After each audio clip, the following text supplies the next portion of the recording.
Babysitting horror story. It was a hot summer's night, and a couple that normally asked me to babysit asked me to look after their 7-year-old for the night. I didn't hesitate and went for it as I needed the money to buy a PlayStation game.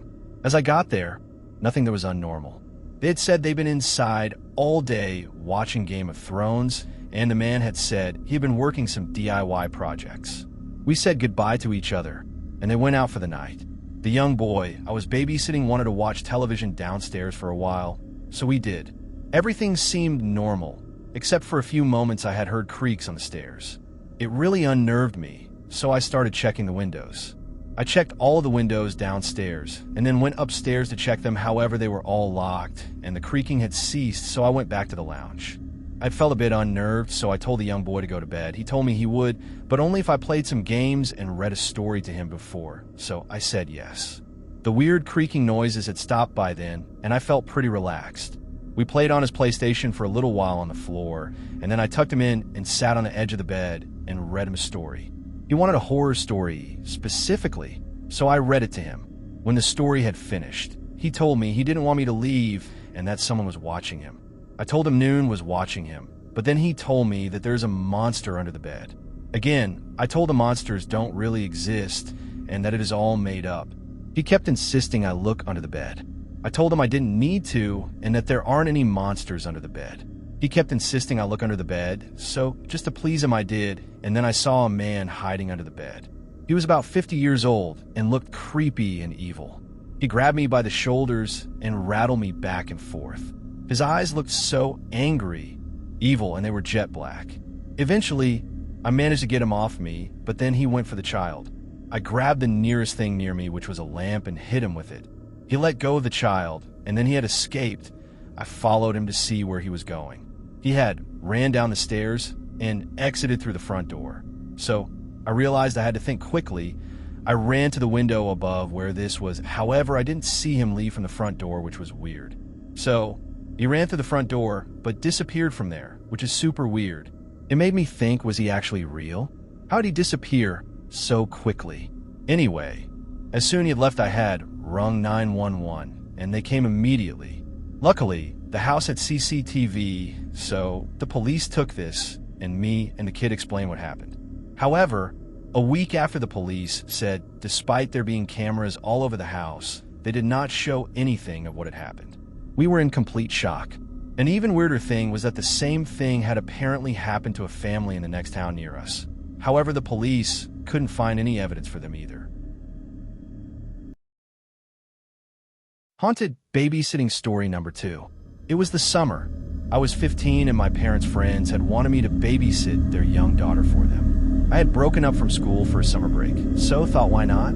There was nothing to do at home at all, and the couple had a hot tub, a PlayStation with all the new games. Not only this, the couple were also going to be giving me $50 for the night. It was a no-brainer. As I walked up the driveway to their house, the air had changed and I felt slightly uneasy in my stomach.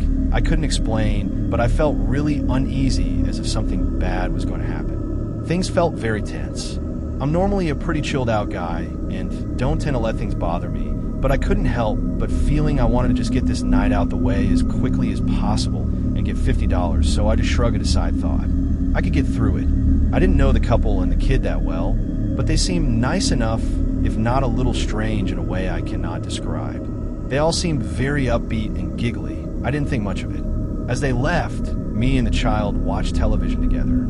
Within minutes of them leaving, I had began to notice that the light in the house seemed to be darker than usual, and it became dimmer and dimmer, and that all I could hear was the television and nothing else. It was very eerie and dark, and despite them having a hot tub and lots of toys, the house had not been decorated in about 60 years, added to the eeriness. I couldn't hear any background noise from the street. Again, I ignored it and went into the kitchen to get a drink. As I had got to the kitchen, the light had become even dimmer, and the air was cold with a gust of cold, which I thought was strange. Again, I ignored it, but then something really weird happened which startled me. A glass that had been sitting on the work surface rose, and then flew into the wall and smashed. It had happened so quickly, I didn't know if I was imagining it, as it was all so quick. It took a few minutes for me to realize what was going on. I ran quickly back into the lounge. My mouth had become very dry at this point. My heart was pounding, but I tried to behave normally. The kid I was babysitting did not seem to be bothered and carried on watching television as if nothing had happened, his eyes completely open, not blinking. It was as if he was in a trance. I had mentioned to him what happened, but he just ignored me in his trance-like state. I was wondering if I was imagining it. After a while, he said he wanted to go to bed. I was dreading this as I knew I would be alone and would have no one with me, but agreed to tuck him into bed. We went upstairs. At this point, I had noticed the temperature had dropped even more. It was freezing, which was weird with it being a summer's night. I had switched his bedroom light on and began to tuck him in, but then another super weird thing happened. He got into bed and sat there for a few minutes as normal, but then suddenly his eyes went back into his head. He grumbled in a very deep, low tone like that of a grown man, and he started talking gibberish as if he was possessed. I felt so freaked out I froze. My heart was pounding. I felt as though I couldn't move. He then acted as if nothing had happened. Did he know anything had happened? He told me to switch his light off. I did it and went to my room. These moments were particularly scary. It was pitch black, and the tiny walk from his room to mine filled me with dread. The house was freezing cold at this point. I made it back to my room, though, and the thought of sleeping alone filled me with dread. I decided to sleep with the light on for comfort, but it was so dim, and it kept flickering, and it eventually went out. I lay there awake, filled with dread for a good chunk of the night, but as I started to drift off, a weird figure appeared above me. I couldn't move. He was dressed in clothes from a much earlier time. It was a very old brown sack that would never be worn now, but maybe in a time like the medieval ages. As well as this, he had a bald head and a menacing and angry look on his face. He may have been a monk. He was out of this time period for sure. He grabbed my hair and thrashed me about. I let out a scream, but nothing came out. Eventually, he disappeared into thin air. I wanted to get out of bed, but I couldn't move. I lay awake in terror. After a while, the light came back on. I didn't sleep once during that night and lay awake waiting for the couple to come back. The couple didn't come back until the late morning and seemed unaffected until I'd told them about everything that happened, and they eventually told me a monk had apparently died here in the 1600s and had brutally tortured a teenage boy, then left him to die, and maybe this was what had arose him. I was so freaked out and just left and never went back. I heard they sold the house shortly after this all happened, and the attacks have gotten more and more violent. Even the police cannot explain the attacks. Blood is coming from the taps, and people are being hit with a large crucifix that appears from nowhere. I'm just glad I got out alive.